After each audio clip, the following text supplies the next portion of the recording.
The twin sons of Kepler, 442b, cast long shadows across the mining colony as Sarah Chun finished her shift at the extraction facility.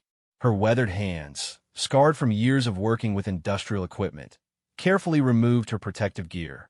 At 35, she had the lean build of someone who had spent most of her adult life in manual labor. But her eyes held a sharpness that suggested a past far more complex than her current occupation. The small prefabricated housing unit she called home sat on the edge of the colony, deliberately isolated from the main settlement. Inside, the sound of children's laughter filled the cramped living space. 8-year-old Marcus and Maya Chun were hunched over a holographic puzzle, their dark hair falling across their faces as they concentrated on solving the complex geometric patterns. "Mom's home," Maya called out, her bright smile lighting up her face as Sarah entered. Marcus looked up from the puzzle, his expression more serious but equally welcoming. "How was work today?" Marcus asked, already moving to help his mother with her equipment bag.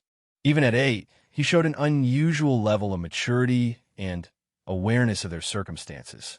Sarah ruffled his hair affectionately. "Same as always, kiddo. Just earning our keep on this rock." She glanced around their modest home, taking in the sparse furnishings and the carefully maintained cleanliness that spoke of military discipline. "You two finish your lessons?" "Yes, ma'am." Both children replied in unison, a habit Sarah had drilled into them from an early age. Education was paramount in the Chun household, even if formal schooling on the mining colony was limited. As evenings settled over the colony, Sarah prepared their simple dinner while the twins cleaned up their study area. The routine was comfortable, familiar, and completely ordinary. It was exactly what Sarah Chun had worked so hard to achieve over the past 8 years. But Sarah Chun had not always been a mining technician on a remote colony. Her real name was Commander Sarah Reaper Chun, and she had once been the most feared human military officer in the known galaxy. The Galactic Empire had put a bounty on her head worth more than some planets' annual budgets. Her tactical brilliance and ruthless efficiency had single-handedly turned the tide of 3 major conflicts against alien aggressors, earning her a reputation that made enemy commanders surrender rather than face her in battle. The scars on her hands weren't from mining equipment. They were from hand-to-hand combat with Thraxian assassins. The lean build wasn't from physical labor, but from years of military conditioning. The sharp eyes had once coordinated planetary sieges and orchestrated the liberation of human colonies across the Outer Rim. She had disappeared 8 years ago, shortly after giving birth to the twins. The official record stated that Commander Chun had died in a transport accident while on medical leave. In reality, she had made the conscious decision to leave her military career behind and raise her children in anonymity. The galaxy was too dangerous for the offspring of humanity's most notorious war hero. That evening, as Sarah tucked Marcus and Maya into their beds, she noticed Maya fidgeting with something under her pillow. "What do you have there, sweetheart?" Sarah asked gently. Maya pulled out a small, intricately carved wooden figure. It was a miniature soldier, complete with detailed armor and weapons. "I found it outside today," Maya said. "Isn't it pretty?" Sarah's blood ran cold. The figure was carved in the style of the Zephyrian Empire, one of humanity's most persistent enemies. More importantly, it was a calling card, a message that someone knew who she was and would have find her. "Where exactly did you find this?" Sarah asked, her voice carefully controlled despite the alarm bells ringing in her mind. "By the communications array," Marcus answered for his sister. "Maya picked it up while we were playing hide and seek after lessons."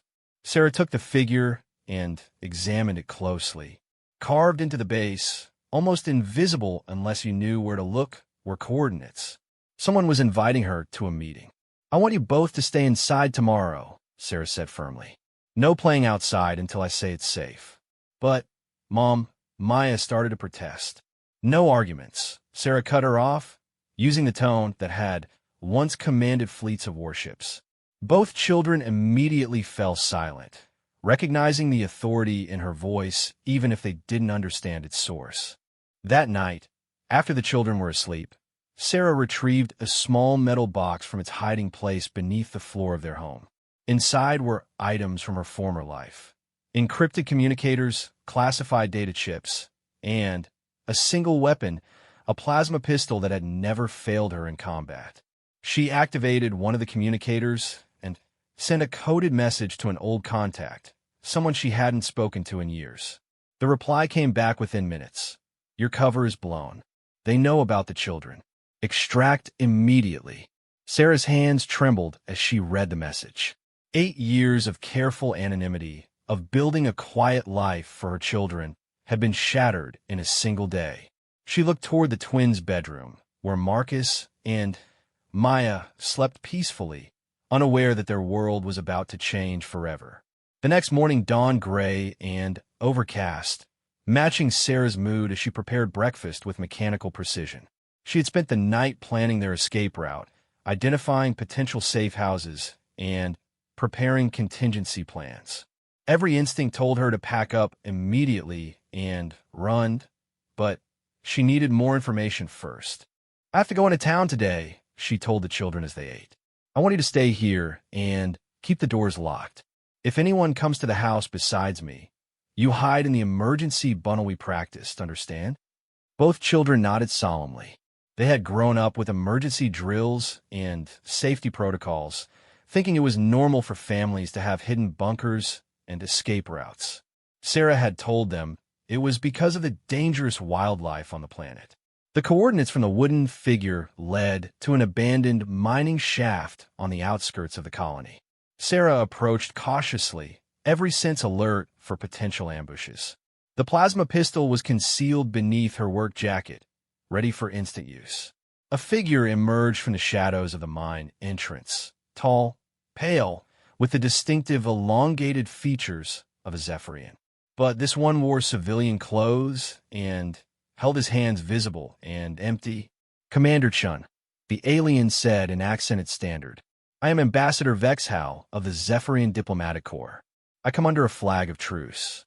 "There's no Commander Chun here," Sarah replied coldly. "Just a mining tech who doesn't appreciate visitors." Vexhal's lipless mouth curved in what might have been a smile. "Your reputation for directness is well-deserved, Commander. But we both know why I'm here. The hegemony has discovered your location. They will come for your offspring." Sarah's heart raced, but her expression remained neutral. The hegemony was a coalition of alien races united in their hatred of human expansion. They had been humanity's primary enemy throughout the recent wars. "My children have nothing to do with past conflicts," Sarah said. "The offspring of the Reaper." Vexhal's voice carried a note of disbelief. "Commander, you must understand. Your genetic material combined with your tactical knowledge makes your children potentially the most dangerous humans ever born. The hegemony will not allow them to reach maturity. And what do the Zephyrians want?" "Safe passage for your family to Zephyrian space," Vexhal replied. "In exchange for your tactical knowledge of hegemony weaknesses, your children would be protected, allowed to grow up in peace." Sarah considered the offer. The Zephyrians had been neutral in the recent conflicts, more interested in trade than conquest. But trusting any alien government with her children's lives went against every instinct she had developed over years of warfare. "I need time to think," she said finally. "Time is a luxury you do not possess," Vexhal warned. "Hegemony scouts were detected in this system yesterday. The main force will arrive within days." As if summoned by his words, Sarah's emergency communicator buzzed with an urgent message.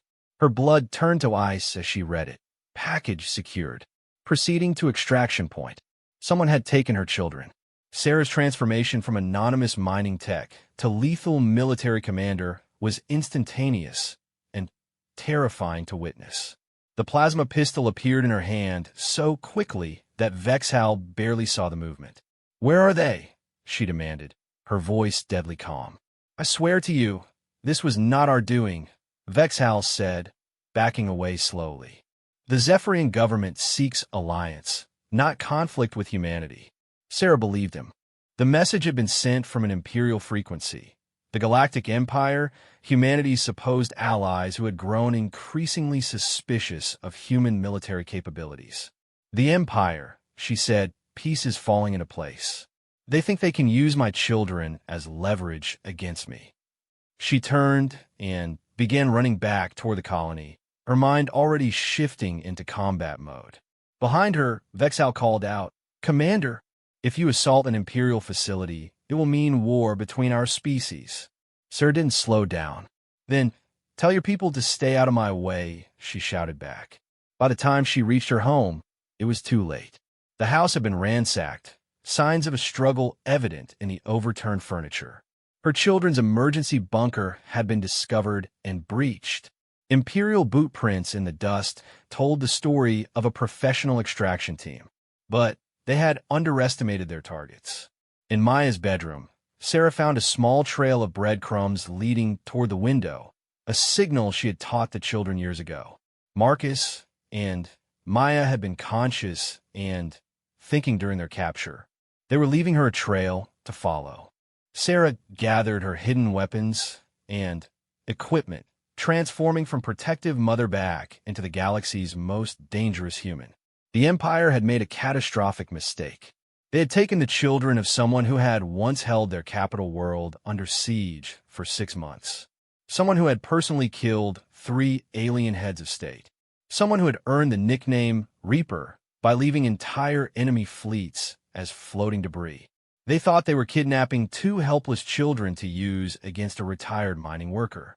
Instead, they had just given Commander Sarah Chan a reason to come out of retirement. As she loaded her equipment and prepared to track the Imperial transport, Sarah felt the familiar coldness settle over her mind, the tactical clarity that had made her legendary throughout the galaxy. She would find her children.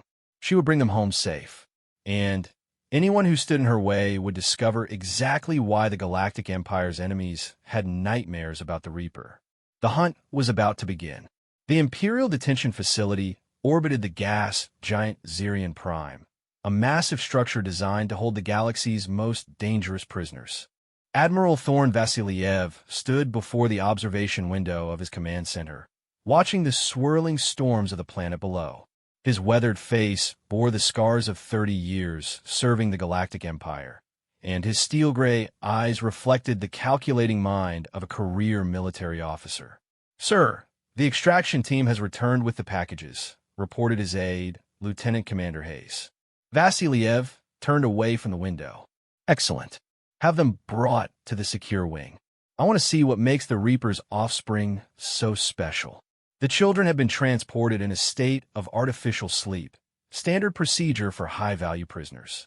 As they began to wake in their sterile white cell, Marcus and Maya found themselves in an environment unlike anything they had ever seen. The walls hummed with energy barriers, and automated systems monitored their every movement. Maya was the first to fully regain consciousness.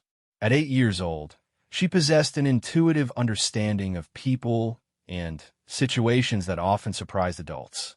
She quickly assessed their surroundings, noting the security measures and the fact that they were unharmed. "Marcus," she whispered, gently shaking her brother. "We need to wake up now."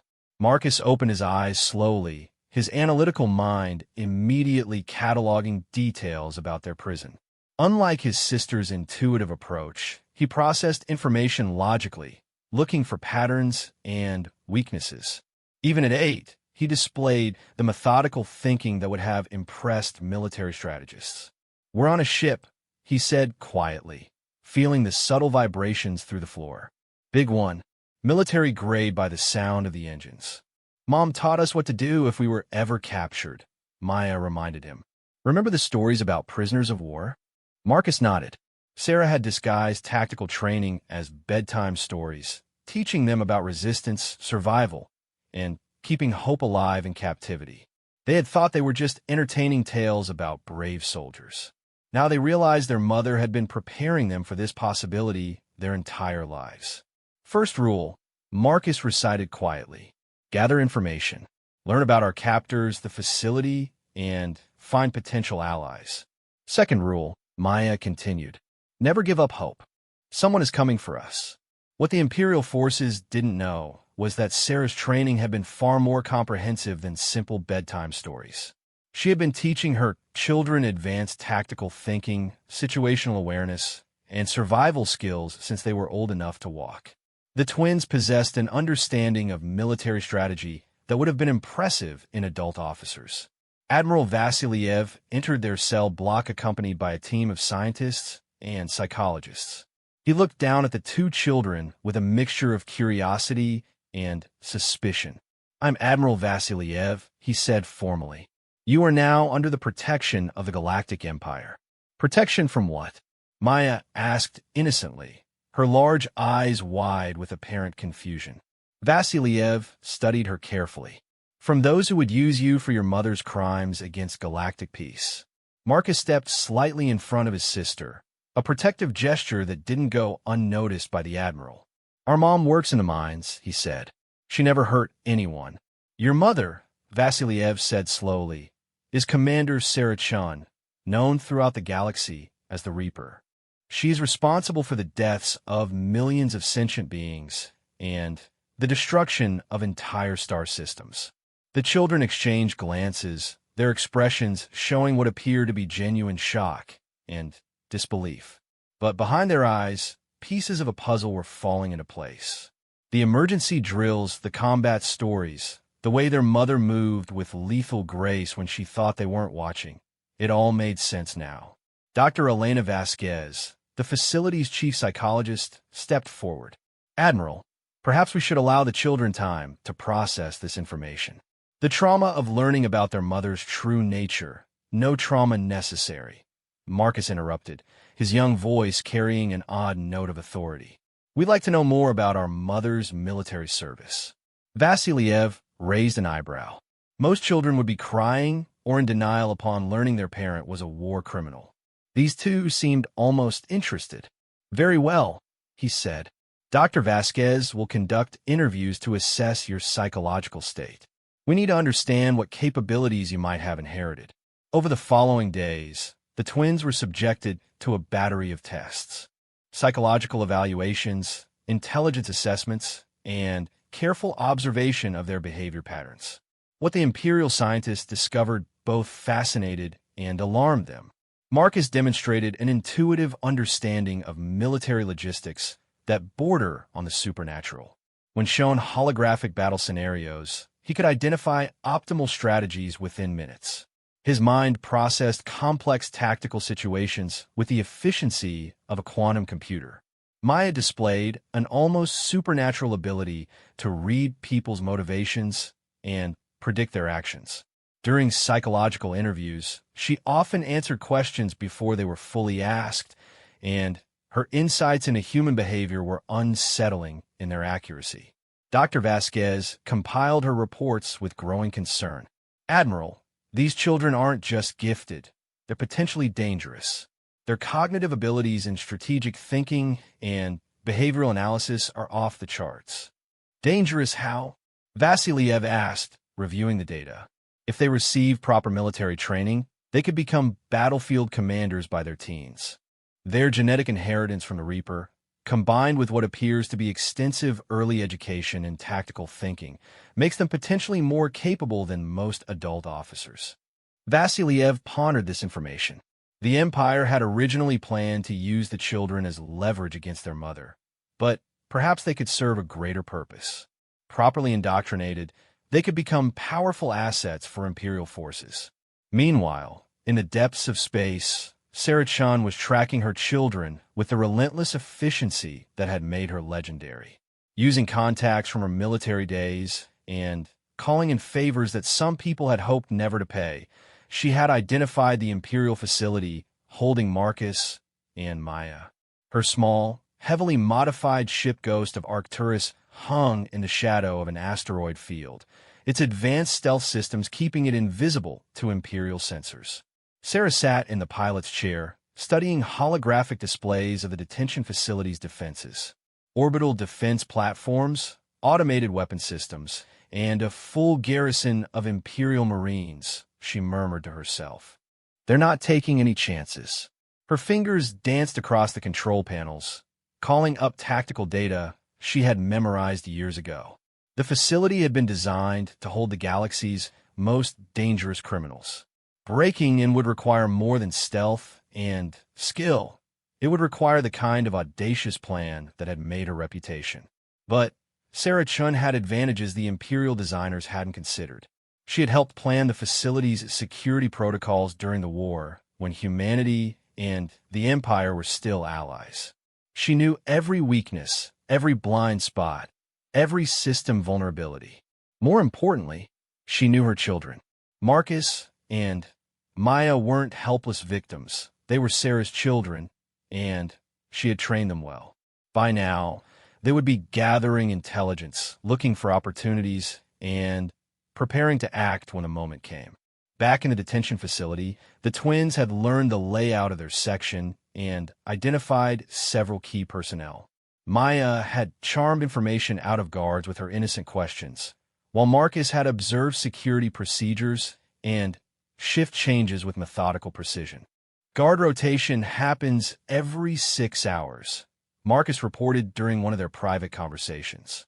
There's a 30-second gap during the changeover when our section is unmanned. Dr. Vasquez is sympathetic, Maya added. She feels guilty about keeping children prisoner. We might be able to convince her to help us. And Admiral Vasiliev is planning something, Marcus continued. The way he looks at us, he's not just holding us as prisoners. He wants to use us. Maya nodded. Mom's coming. I know she is. We just need to be ready to help her when she arrives. Neither child showed fear or despair. Sarah had taught them that capture was just another tactical situation to be analyzed and overcome. They had been trained for this moment their entire lives, even if they hadn't realized it at the time. As night fell over the detention facility, Sarah made her final preparations for infiltration. She had spent 3 days analyzing patrol patterns, identifying security vulnerabilities, and planning her approach. The assault would begin in exactly 4 hours, when the facility's automated systems cycled through their maintenance routines. In their cell, Marcus and Maya sensed that something was about to change.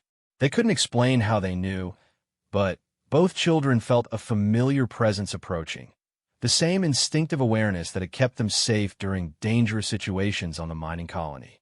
She's close, Maya whispered to her brother. Marcus nodded, checking the improvised tools they had hidden around their cell. Remember the plan. When the opportunity comes, we move fast and don't look back. Admiral Vasiliev stood in his command center, reviewing reports from across the sector. He had no idea that the galaxy's most dangerous human was already inside his facility's outer perimeter, moving through maintenance shafts with deadly purpose.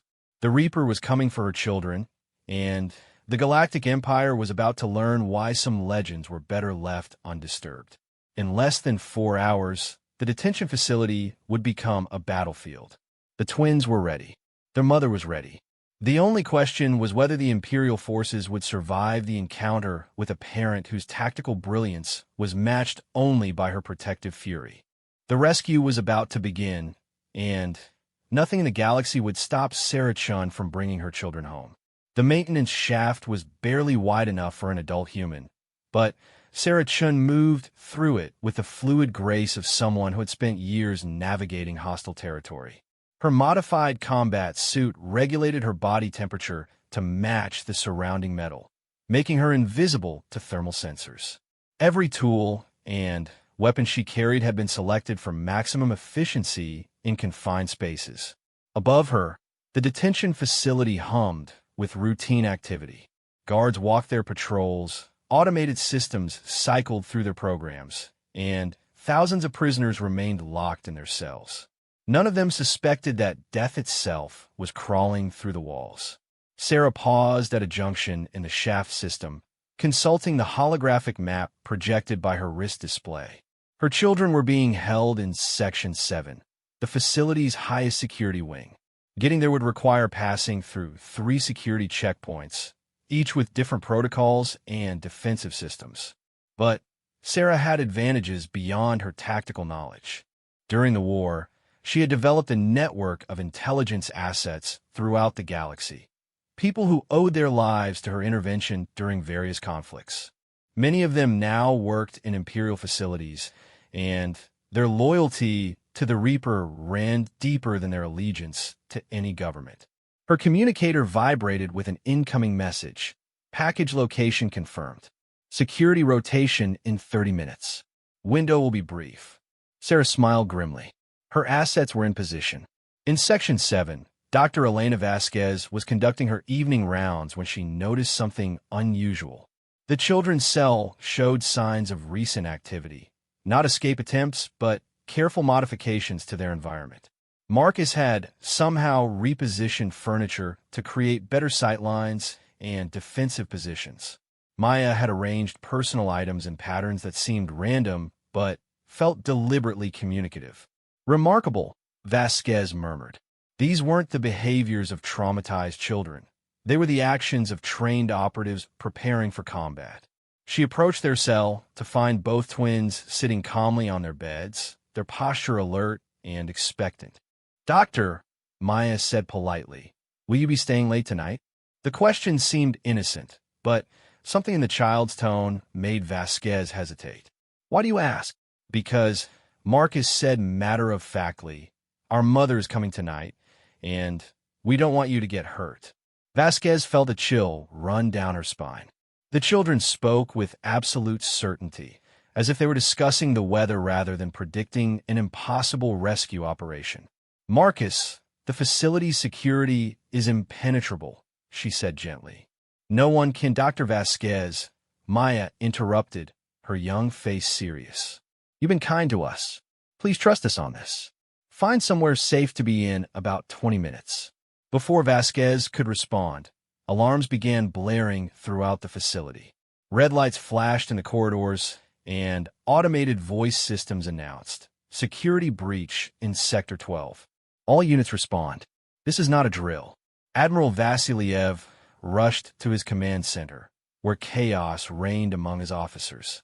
Multiple displays showed system failures cascading through the facility's infrastructure. Power grids were failing, communication networks were going offline, and security sensors were reporting phantom contacts throughout the station. "Report." Vasiliev barked at his communications officer.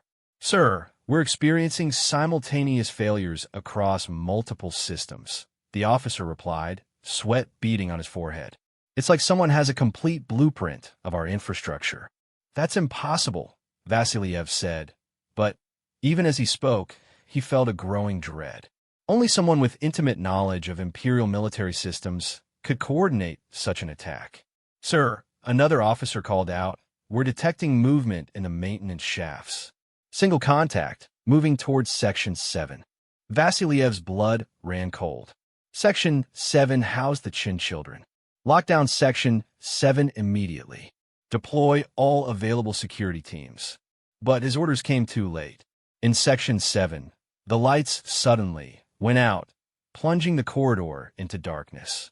Emergency lighting kicked in a moment later, casting eerie red shadows throughout the detention block. Sarah emerged from a ventilation grate like a specter of vengeance. Her movement was perfectly silent, her weapons drawn with lethal precision.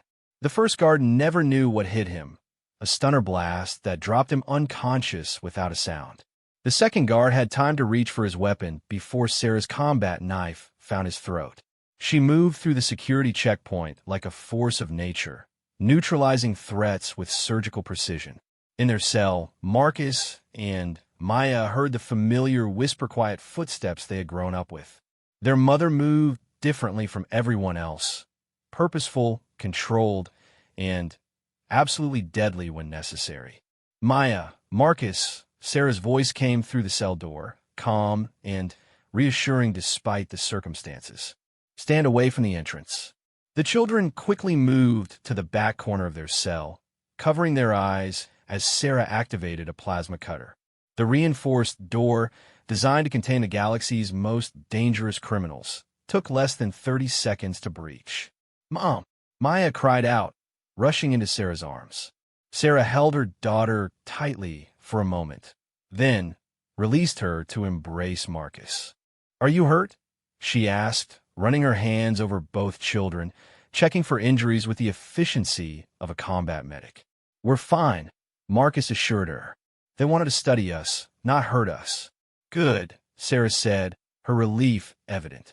Now we need to leave. The extraction will get complicated from here. She handed each child a small device. Emergency beacons, she explained. If we get separated, activate these and hide. I will find you. As they moved through the corridor, Sarah's tactical implants fed her real-time information about the facility's security response. Imperial Marines were converging on their location from multiple directions, while automated defense systems were coming back online throughout the station. This way, she directed, leading them toward what appeared to be a solid wall. Sarah activated a hidden panel, revealing another maintenance shaft. Someone didn't read the classified construction blueprints very carefully. They crawled through the shaft system as alarms continued to blare throughout the facility. Sarah moved with perfect knowledge of their route, while the twins followed with the disciplined silence she had drilled into them during countless emergency exercises. Behind them, Imperial forces were discovering the full extent of Sarah's infiltration. Security teams found unconscious guards, disabled weapon systems, and sabotaged communications equipment. The mysterious intruder seemed to know exactly which systems to target for maximum disruption. Admiral, a technician reported with growing panic. Whoever did this has administrative access to our core systems. They've locked us out of primary security protocols. Vasiliev stared at the tactical displays in disbelief. His fortress-like detention facility was being dismantled by a single operative with surgical precision. This wasn't a desperate rescue attempt. It was a masterpiece of military planning executed by someone with intimate knowledge of Imperial systems. Sir, another officer called out, we've lost contact with Section 7. All security personnel in that area are down. Deploy the reaction force, Vasiliev ordered. Full combat loadout. Shoot to kill. But Sarah was already 3 moves ahead. As Imperial Marines rushed toward the detention block, she was leading her children through a completely different section of the facility, one that the blueprints showed as empty storage space, but which her intelligence assets had confirmed contained an emergency escape pod. Mom, Marcus said as they climbed through yet another shaft. How did you know about all these passages? I helped design the security for this facility during the war, Sarah replied. Back when the Empire was our ally. I made sure to include some features they didn't know about. Maya giggled despite the danger. You planned for this? I planned for many things, Sarah said. Hope for the best, prepare for the worst. That's how you keep the people you love safe. They reached the hidden escape pod chamber, where Sarah quickly activated the launch systems. The pod was designed for emergency evacuation of high-ranking officers, equipped with stealth technology and enough supplies to reach friendly space. As the pod powered up, Sarah's communicator crackled with incoming transmissions from her intelligence network. Reaper, Imperial reinforcements are jumping into the system. 6 destroyers and a battle cruiser. You need to move now. Understood, Sarah replied. She turned to her children, her expression serious. When this pod launches, we're going to face some very angry Imperial ships. Stay strapped in and trust me.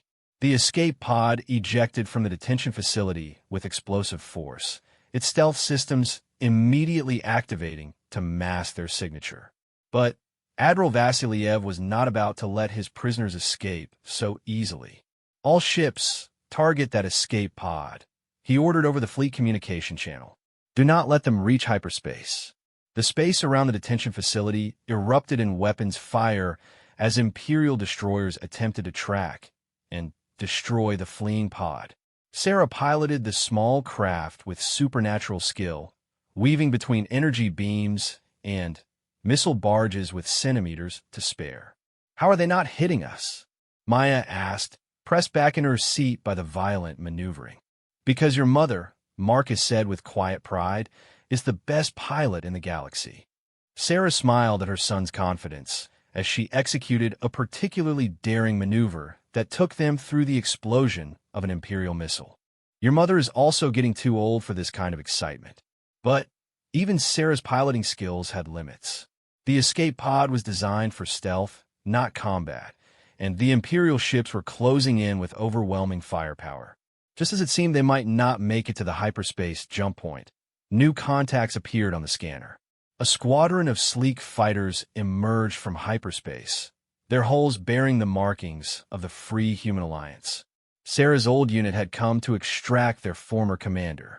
"Reaper, this is Ghost Leader," came a familiar voice over the communication channel. "Thought you might need a ride." "Ghost Leader, this is Reaper," Sarah replied, relief evident in her voice. "Good timing as always, Jackson." The Alliance fighters engaged the Imperial ships with devastating effectiveness, their pilots trained by the same woman they were now protecting. The distraction gave Sarah the opening she needed to reach the hyperspace jump point. As the stars elongated around their escape pod, carrying them safely away from Imperial space, Sarah finally allowed herself to breathe. Her children were safe. The rescue was complete. But even as they fled toward Alliance space, Sarah knew this was far from over. The Empire now knew that the Reaper was alive and active. They would mobilize everything they had to recapture her children and eliminate the threat she represented. The galaxy was about to become a very dangerous place for anyone who stood between Sarah Chun and her family's safety. The Free Human Alliance flagship Defiance hung in the darkness of the Kepler Nebula, its massive hull scarred by countless battles against alien aggressors. Admiral Rebecca Torres stood in the command center, reviewing intelligence reports that painted an increasingly grim picture of galactic politics. "Admiral," her intelligence officer reported, "Imperial forces are mobilizing across 17 sectors. They're calling it Operation Reaper Hunt." Torres nodded grimly. She had served under Sarah Chun during the war and knew exactly what kind of response her former commander's reappearance would trigger. "How many ships?"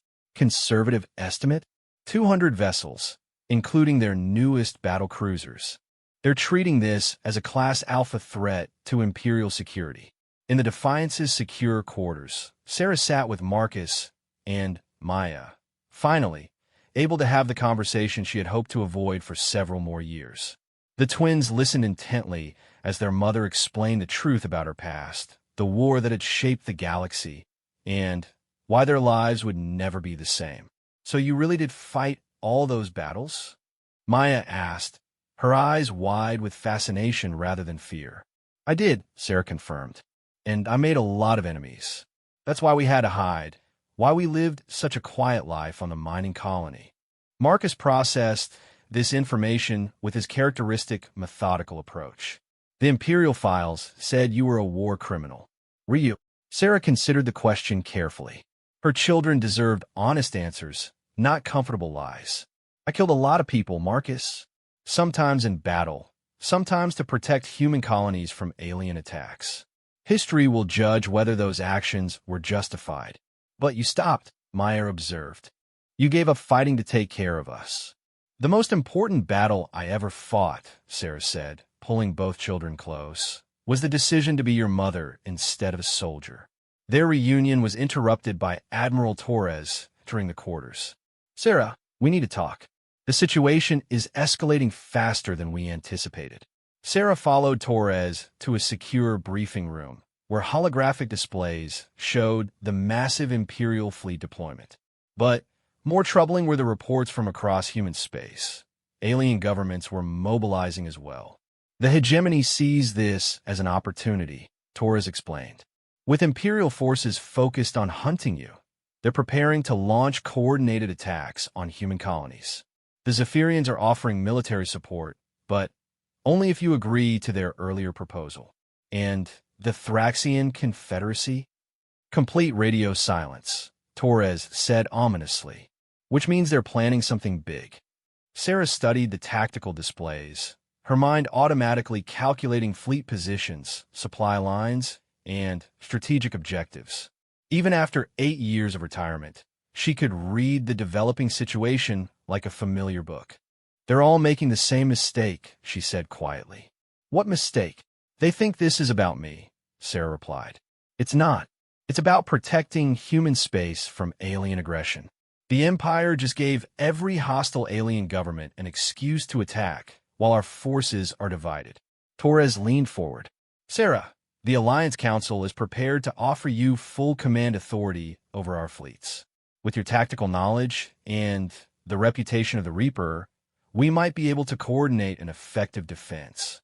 Sarah was quiet for a long moment, considering the weight of the decision before her. Return to military command and fight another war, or prioritize her children's safety above all else. "I need to speak with Marcus and Maya," she said finally. Back in their quarters, Sarah presented the situation to her children with the same directness she had always used. "The galaxy is about to go to war again. I have the chance to help defend human colonies from attack, but it would mean leaving you in a safe location while I command Alliance forces." Marcus and Maya exchanged one of their characteristic silent communications before Maya spoke for both of them.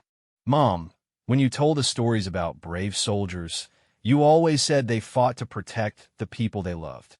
And you taught us that sometimes the right choice is also the hardest choice," Marcus added. Sarah looked at her children, 8 years old and already displaying wisdom beyond their years. "What are you saying?" "We're saying," Maya said solemnly, "that you need to go protect everyone's families, not just us." Marcus nodded in agreement. "Besides, we're not helpless anymore.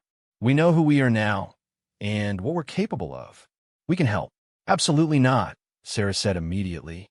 "You're children. Your job is to stay safe while the adults handle this." "Mom," Marcus said with quiet determination, "yesterday we were just mining colony kids. Today we help plan our own rescue and escape from the galaxy's most secure prison. We're your children. We're going to be involved whether you want us to be or not." Sarah looked into her son's eyes and saw her own stubborn determination reflected back at her. These weren't ordinary children anymore. If they ever had been, they were the children of the Reaper, and they had inherited more than just her tactical instincts. The decision was made when emergency alarms began blaring throughout the Defiance. The ship's communication systems crackled with urgent reports from across human space. "Admiral Torres, to all stations," came the announcement. "We have multiple contacts jumping into the system. Hegemony Assault Fleet, estimated strength 40 ships. All hands to battle stations." Sarah's transformation was instantaneous. The protective mother vanished, replaced by the cold, calculating commander who had never lost a battle. "Maya, Marcus, emergency protocols now. Find Admiral Torres and stay with her until this is over." But as Sarah reached the command center, she found her children already there, standing beside Admiral Torres as if they belonged. Maya was studying the tactical displays with intense concentration, while Marcus was analyzing enemy fleet positions with professional interest. "I told them to stay in quarters," Sarah said to Torres. "They said they needed to observe hegemony battle tactics for educational purposes," Torres replied with a slight smile. I couldn't argue with their logic. The hegemony fleet emerged from hyperspace in perfect formation, their alien ships bristling with weapons that had been designed specifically to kill humans. At their head was the massive dreadnought Extinction, flagship of Admiral Korthak, one of humanity's most persistent enemies. "They're not here for us," Sarah realized, studying the enemy formation. "This is a deep strike mission. They're using our presence as a distraction while they punch through to attack core human worlds." Admiral Torres looked at the tactical display with growing alarm. "We can't stop a force that size with just the Defiance." "No," Sarah agreed, "but we can delay them long enough for reinforcements to arrive." She turned to the communication officer. "Send a priority message to all Alliance commanders. Tell them the Reaper is taking active command of all operations in this sector." As word spread throughout the human fleet that Commander Sarachun was back in action, something remarkable happened. Ships that had been preparing to retreat instead moved to attack positions. Captains who had been ready to abandon the system suddenly reported ready for battle. The legend of the Reaper was worth a dozen additional warships. Marcus tugged at his mother's sleeve. "Mom, their formation has a weakness." Sarah looked down at her son, about to tell him this wasn't the time, then stopped. Marcus was studying the enemy fleet with the same intensity she had seen him apply to his holographic puzzles. "Show me," she said. Marcus stepped up to the tactical display and began highlighting ships in the enemy formation. "See how they're protecting their flanks? But if you attack from above and below simultaneously, their command ship can't coordinate responses in 3 dimensions." Sarah stared at the display. Then, at her 8-year-old son who had just identified the same tactical opportunity it had taken her several minutes to spot. "Maya," she called to her daughter, who was observing the enemy communications patterns. "What do you think their next move will be?" Maya considered for a moment. "Admiral Korthak is arrogant.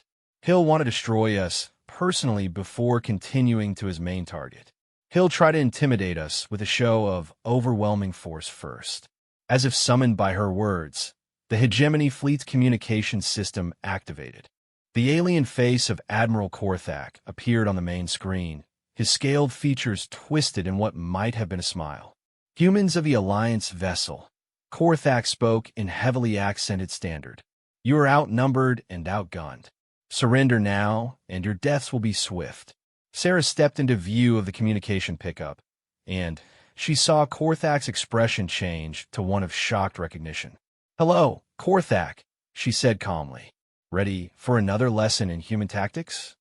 The alien admiral's composure cracked visibly. Sarah Chun was supposed to be dead, a legend from a war he thought was over.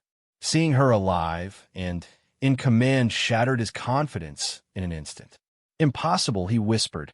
"Your mistake," Sarah continued, "was thinking that kidnapping my children would eliminate a threat to your expansion plans.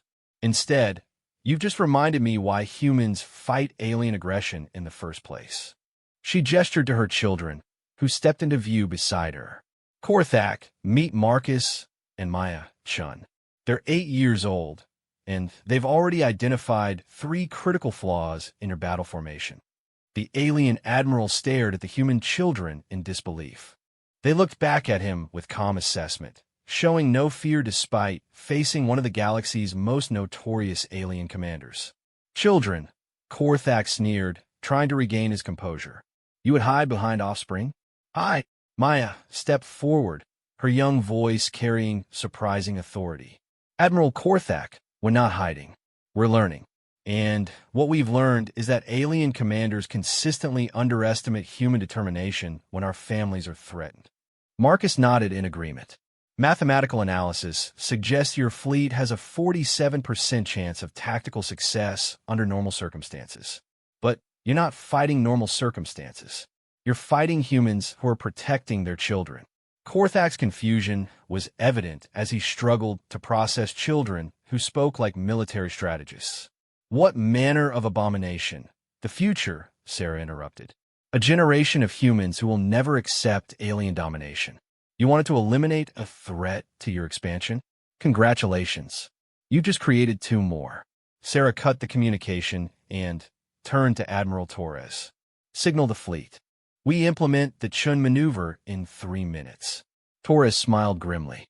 The Chun maneuver was a tactical innovation Sarah had developed during the war, a seemingly suicidal direct assault that used human unpredictability to shatter enemy formations.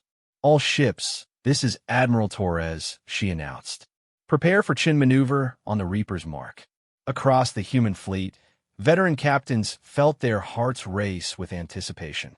The Chun maneuver had never failed, but it required perfect timing and absolute trust in Sarah's tactical genius. Marcus and Maya watched their mother work with professional fascination. They saw how she coordinated multiple ship movements in her head, how she predicted enemy responses before they happened, and how she turned apparent weaknesses into devastating strengths. "Now," Sarah commanded. The human fleet exploded into motion, ships diving and climbing in seemingly random patterns that confused hegemony sensors. But Sarah's apparent chaos was actually precisely calculated. Each ship moved to exploit the exact weaknesses Marcus had identified in the enemy formation. Admiral Korthak watched in growing panic as his carefully planned assault dissolved into confusion. Human ships appeared where his tactical computers said they couldn't be, striking at targets he hadn't realized were vulnerable. The battle lasted only 23 minutes. When it was over, the hegemony fleet was either destroyed or fleeing toward enemy space, their invasion plans in ruins. In the aftermath, as damage reports came in and the fleet regrouped, Sarah found herself surrounded by her command staff, with Marcus and Maya at her side, already analyzing lessons learned from the engagement. "Mom," Maya said thoughtfully, "now that everyone knows we exist, they're all going to want to either recruit us or eliminate us, aren't they?" "Probably," Sarah admitted. Marcus nodded pragmatically. "Then, we'd better make sure we're ready for them." Sarah looked at her children, no longer the innocent mining colony kids she had tried to protect, but emerging strategists who had already proven themselves in crisis. The galaxy had forced them to grow up fast, but perhaps that wasn't entirely a bad thing. "All right," she said finally. "If we're going to do this, we do it properly." "Maya, Marcus, welcome to your first day of advanced tactical training." Admiral Torres approached with a message from Alliance Command. "Sarah, they're offering you full command of human military forces. Every ship, every base, complete operational authority." Sarah considered the offer, then looked at her children, who were already studying star charts and fleet positions with professional interest. "Tell them," she said, "that the Reaper accepts command, but inform them that human military doctrine is about to change significantly. We're not just fighting for territory anymore. We're fighting for the right of human children to grow up free in a galaxy that belongs to all of us." As the Defiance jumped to hyperspace, carrying news of humanity's victory and the return of its greatest military commander, the galaxy began to understand that everything had changed. The Empire's attempt to use two children as leverage had backfired spectacularly. Commander Sarah Chun was no longer just a legendary soldier. She was now a mother with the tactical brilliance to reshape galactic politics, supported by children who might one day surpass even her achievements. The aliens of the galaxy had wanted to eliminate the threat posed by the Reaper's offspring. Instead, they had created the next generation of human military leadership, and Marcus and Maya Chun were just getting started.